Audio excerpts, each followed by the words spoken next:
Hello students, good morning. हम पढ़ रहे थे बेटा रसायन विज्ञान की मूलभूत अवधारणाएं। आज हम पढ़ेंगे इसका लेक्चर नंबर 15। ठीक है।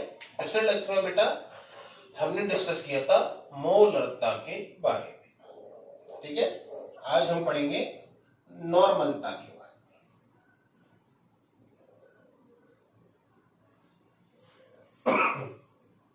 इसे बोलते हैं इसमें नॉर्मेलिटी।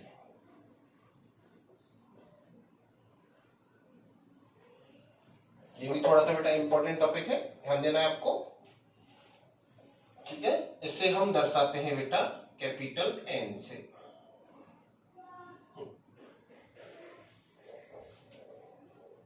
ठीक है, इसे दिखाते हैं कैपिटल एन से। नॉर्मलता बराबर होता है बेटा बस मोलरता और नॉर्मलता में केवल एक ही अंतर है। मोलरता बराबर था विलेय के मोल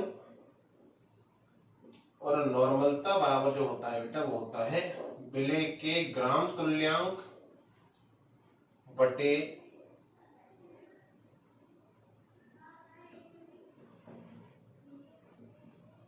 विलयन का आयतन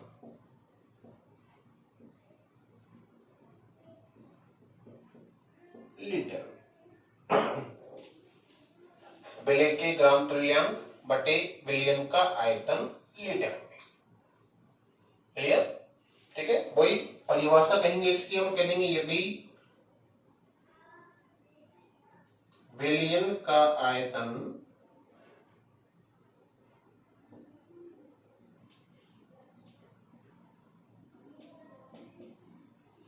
हम मान लेते हैं इसको 1 लीटर, वही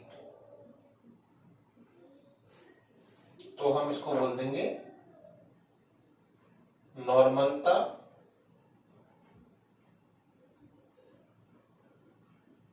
बराबर हो जाएगा बेटा विलेय के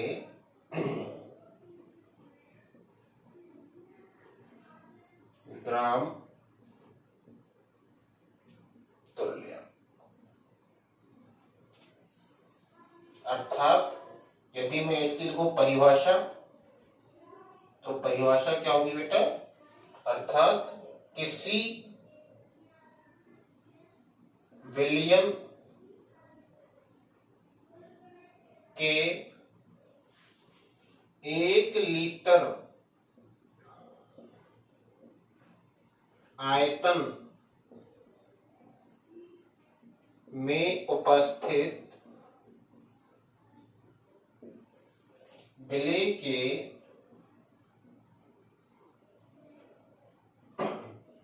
ग्राम तुल्यांक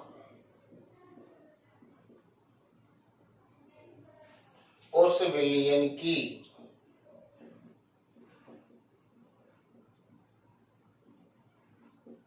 नॉर्मलता कहलाती है।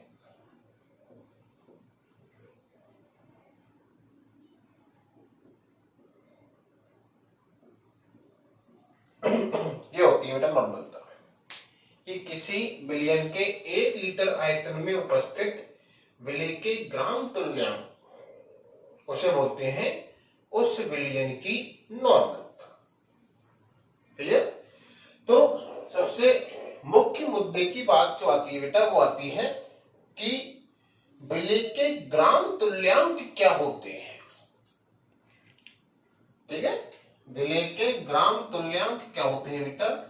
और विलेय के ग्राम तुल्यांक ज्ञात करने का जो फॉर्मूला होता है वो होता है विलेय का द्रव्यमान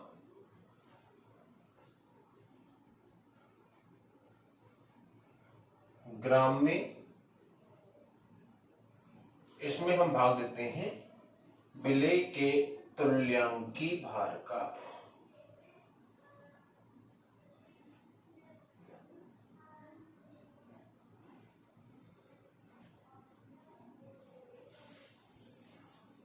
विलेय के द्रव्यमान में हम विलेय के तुल्यांकी भार का भाग देते हैं। जैसे मोल निकाला आपने, तो मोल में विलेय का द्रव्यमान बटे विलेय का मोलर द्रव्यमान। ठीक है, यहां मोलर द्रव्यमान के स्थान पर जो नया शब्द सुनने को मिला है आपको वो है तुल्यांकी भार। ठीक है, तो पहले ये पता होना चाहिए तुल्यांकी भार क्या होता है।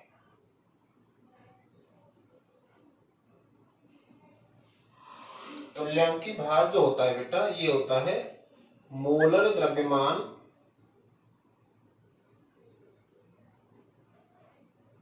इसमें संयोजकता गुणांक का भाग दिया जाता है।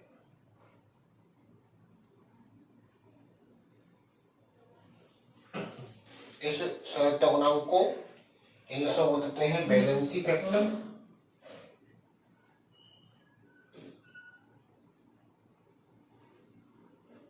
कई लोग इसको बोलते हैं एन फैक्टर। बात एक ही है।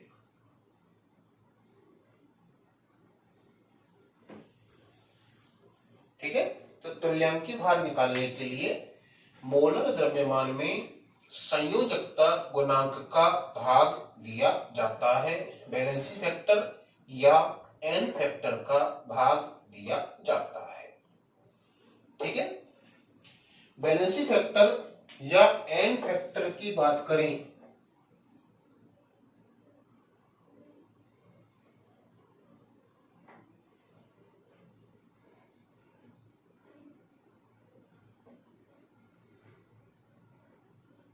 तो ये सबसे ज्यादा इंपॉर्टेंट होता है कि इसे हम कैसे ज्ञात करते हैं,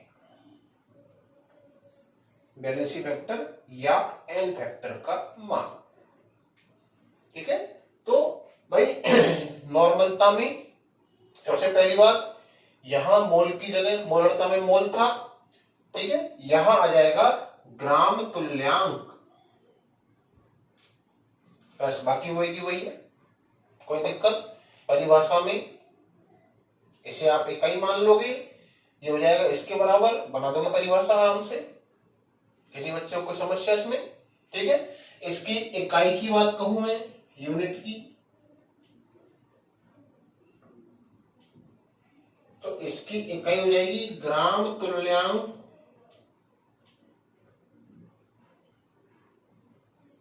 प्रति लीटर।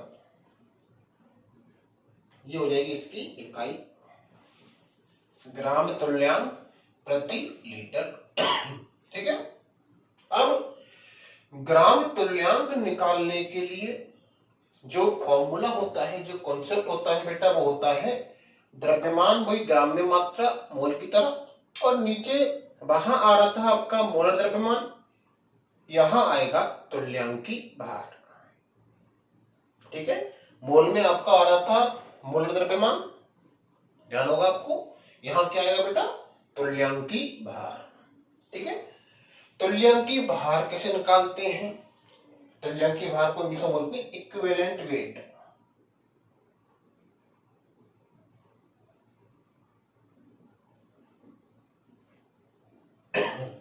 इक्विवेलेंट वेट निकालने के लिए जो मोलर द्रव्यमान होता है उसमें संयोजकता गुणांक का भाग दिया जाता है। संयोजकता गुणांक क्या चीज है? ठीक है, संयोजकता गुणांक जो होता है बेटा, ये एक तरह से संयोजी कोश में इलेक्ट्रॉन की संख्या या संयोग करने के लिए आवश्यक इलेक्ट्रॉनों की संख्या को दर्शाता है। इसे बेटा अलग अलग प्रकार के यौगिकों के लिए भिन्न भिन्न तरीकों से निकाला जाता है। ठीक है, हमें मुख्यतः काम आते हैं बेटा अम्ल और क्षार।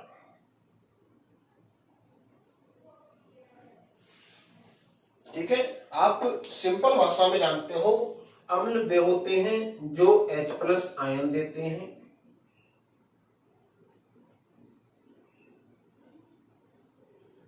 और क्षार वो होते हैं जो OH- आयन देते हैं।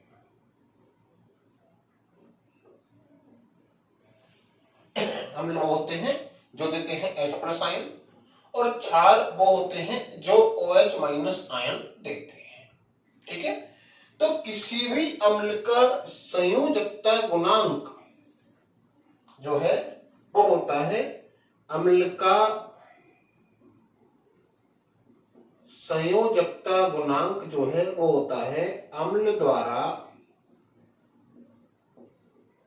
दिए जा सकने योग्य H+ आयनों की संख्या।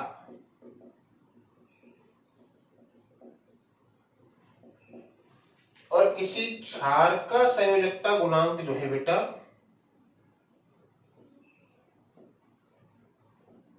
वो होता है क्षार द्वारा दिए जा सकने योग्य OH- आयनों की संख्या। किसी अम्ल का जो बैलेंस फैक्टर है बेटा वो होता है अम्ल द्वारा दिए जा सकने योग्य H+ आयनों की संख्या। और क्षार का संयोजकता गुणांक जो है वो होता है क्षार द्वारा दिए जा सकने योग्य OH- आयनों की संख्या। ठीक है बच्चों, क्लियर। जैसे हम बात करें, मान लो मेरे पास कोई एक अम्ल है HCl, तो आपको बेटा जनरली आपको अम्ल या क्षार में जो H आयन OH आयन दिखेंगे, जरूरी नहीं है कि वो सारे के सारे H आयन या OH आयन देने की प्रवृत्ति रखता हो, पर मैक्सिमम अम्ल जो है बेटा या क्षार जो है वो देने की प्रवृत्ति रखते हैं। कुछ एक्सेप्शंस होते हैं बेटा, वो हम जब धीरे धीरे लेवल बढ़ेगा हमारा केमिस्ट्री का, हम इन चीजों को समझते जाएंगे। ठीक है, तो जैसे HCl है, तो HCl जनरली बेटा एक H+ आयन देने की प्रवृत्ति रखता है, तो इसके लिए वैलेंसी फैक्टर होगा 1। ठीक है, यह सल्फ्यूरिक अम्ल है H2SO4। H2SO4 जो होता है बेटा ये 2 H+ आयन देने की टेंडेंसी रखता है, इसलिए इसका वैलेंसी फैक्टर होगा 2। ठीक है बच्चों, क्लियर। जैसे मेरे पास है NaOH जो है बेटा ये एक OH- आयन देने की टेंडेंसी रखता है, वैलेंसी फैक्टर होगा इसका 1। मैं कह दूं मेरे पास है कैल्शियम हाइड्रोक्साइड, ये 2 OH- आयन देने की टेंडेंसी रखेगा, इसका वैलेंसी फैक्टर होगा 2। सर आपको कैसे पता लगा 2 देगा 1 देगा? बेटा ये तो अभी दिख रहा है, सिंपल सिंपल से एग्जांपल है। तो इसके पास एक H आयन है, इसके पास 2 है, इसके पास एक OH है, इसके पास 2 OH है। क्लियर, ये तो सिंपल सिंपल सी बातें हैं। ठीक है, तो वैलेंसी फैक्टर जो है बेटा अम्ल और क्षार का वैलेंसी फैक्टर जो है वो हम इस प्रकार से निकालते हैं। अन्य पदार्थों का वैलेंसी फैक्टर निकालना भी आपको आना चाहिए। ठीक है, परंतु वो हम धीरे धीरे जब आपका लेवल इंप्रूव होगा तब उन चीजों को समझेंगे, अभी आप उन चीजों को गैदर नहीं कर पाओगे। ठीक है, वैलेंसी फैक्टर अन्य पदार्थों का भी निकालते हैं, इसलिए बेटा आपके 11th के टॉपिक में इस टॉपिक को बहुत कम दे रखा है, या फिर बुक में तो ना के बराबर दे रखा है। ठीक है, बुक में तो नहीं दे रखा है लगभग। ठीक है, क्लियर। तो इस प्रकार से हम निकालते हैं संयोजकता गुणांक के बारे में, वैलेंसी फैक्टर के बारे में। ठीक है, अभी आप सिंपल याद रखो, हम अम्ल का कैसे निकालेंगे और क्षार का कैसे वैलेंसी फैक्टर निकालेंगे। ठीक है, अम्ल क्या होते हैं सिंपल भाषा में, और क्षार क्या होते हैं सिंपल। ये चीज आप 10वीं क्लास में पढ़ के आएंगे। ठीक है, क्लियर। तो इस प्रकार से आपकी नॉर्मलता निकाली जाती है। ध्यान दो बेटा दोबारा, भाई यहां विलेय के ग्राम तुल्यांक बटे विलयन का आयतन, विलेय के ग्राम तुल्यांक को आप इस प्रकार से निकाल लोगे। ठीक है, तुल्यांकी भार को आप इस प्रकार से निकालते हैं, इसका मान हम इस प्रकार से निकालते हैं। क्लियर, ठीक है। तो मान निकालना आया, हम आराम से क्वेश्चन कर सकते हैं। जैसे बेटा मैं आपको क्वेश्चन करा दिखाता हूं।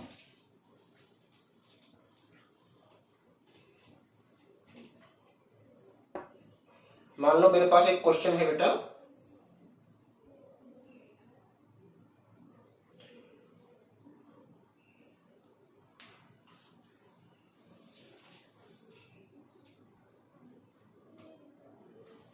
क्वेश्चन दे रहा है बेटा आपका 9.8 ग्राम H2SO4 का 250 ml विलयन बनाया गया है।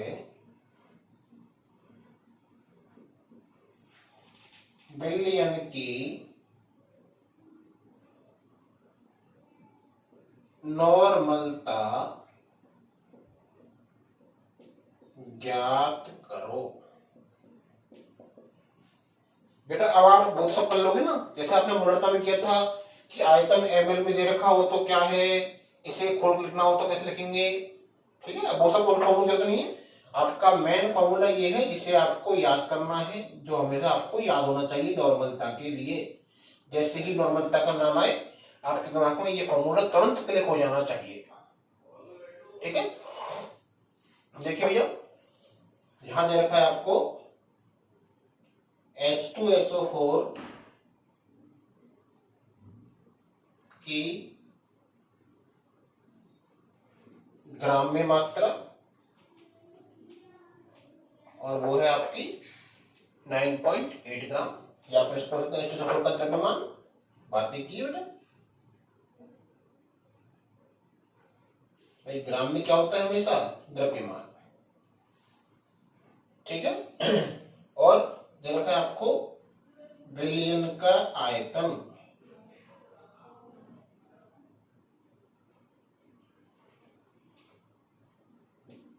और ये दे रखा है आपको 250 ml।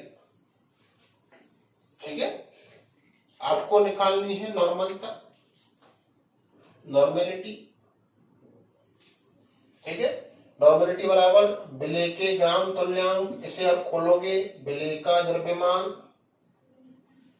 बटे विलेय का तुल्यांकी भार गुना विलयन का आयतन। आयतन यदि आप लिखोगे ml में तो आपको पता लग गया होगा, जानने लग होंगे इस चीज को, तो इस तरह से ऊपर 1000 से मल्टीप्लाई करना होगा। ठीक है भाई, इतनी सी थ्योरी पता होती है तो आप आराम से फॉर्मूला रखते हो। भाई WA मैंने लिखा है यहाँ पर विलेय का द्रव्यमान, EA मैंने लिखा है यहाँ पर विलेय का तुल्यांकी भार, और BS मैंने लिखा है यहाँ पर विलयन का आयतन लीटर में। ठीक है, बस आपने वैल्यू पुटअप करनी है। WA की वैल्यू कितनी है बेटा, 9.8। अब EA की वैल्यू निकालनी है साहब, तो EA निकालेंगे अपन। EA के लिए मोलर द्रव्यमान बटे संयोजकता गुना, क्या हो जाएगा बेटा, मोलर द्रव्यमान बटे संयोजकता गुना। ठीक है, H2SO4 है तो H2SO4 का मोलर द्रव्यमान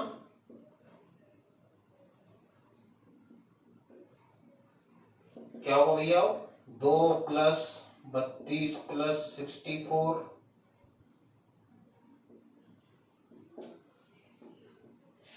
कोई दिक्कत। ठीक है, और H2SO4 अम्ल है कि नहीं है, तो इसका वैलेंसी फैक्टर कितना है बेटा, 2H आयन है। ठीक है, तो इसका मैं EA निकालूंगा, कितना आ जाएगा भैया, 49। ठीक है, अब आपको आराम से सॉल्व करना है। Normality equal to weight 9.8, EA 49, volume 250,000। ठीक है, इस पॉइंट को हटाओगे आप। ठीक है, इसे सॉल्व करोगे बेटा 2 टाइम्स। ठीक है, अगर 20/25, ठीक है, इसे सॉल्व करोगे बेटा आप तो 0.8 ग्राम तुल्यांक प्रति लीटर। ये आ जाएगा आपका आंसर। हो जाएगा आराम से। बताओ भैया, ये कुछ भी नहीं है। ग्राम में मात्रा आपको दे रखी है, द्रव्यमान दे रखा है, आयतन दे रखा है, तुल्यांकी भार इस तरह से निकाल लोगे। क्लियर? तुल्यांकी भार निकालने के बाद बस फॉर्मूला बनाया आपने, फॉर्मूले में वैल्यू पुट की और आंसर हो जाएगा। नहीं होगा आराम से। ये है बेटा आपका तुल्यांकी भार नॉर्मलता के बारे में छोटी सी जानकारी। अभी आपको इतना ही काम आएगा, इसलिए हम इतना ही पढ़ रहे हैं। ठीक है? धीरे धीरे जब हम आगे की तरफ बढ़ेंगे तो हम इसका लेवल भी इंक्रीज करेंगे। ठीक है? क्वेश्चन बेटा आप किसी तरह की भी करो, कहीं भी दिक्कत आए आप तुरंत मुझे भेजें, क्वेश्चन में आपको तुरंत उसका रिप्लाई दूंगा। ठीक है? पर लेवल आपका बेटा धीरे धीरे इंप्रूव करना पड़ेगा, है कि नहीं है? ठीक है बच्चों, पढ़ाई करते रहें, कोई दिक्कत आए डिस्कस करें। धन्यवाद।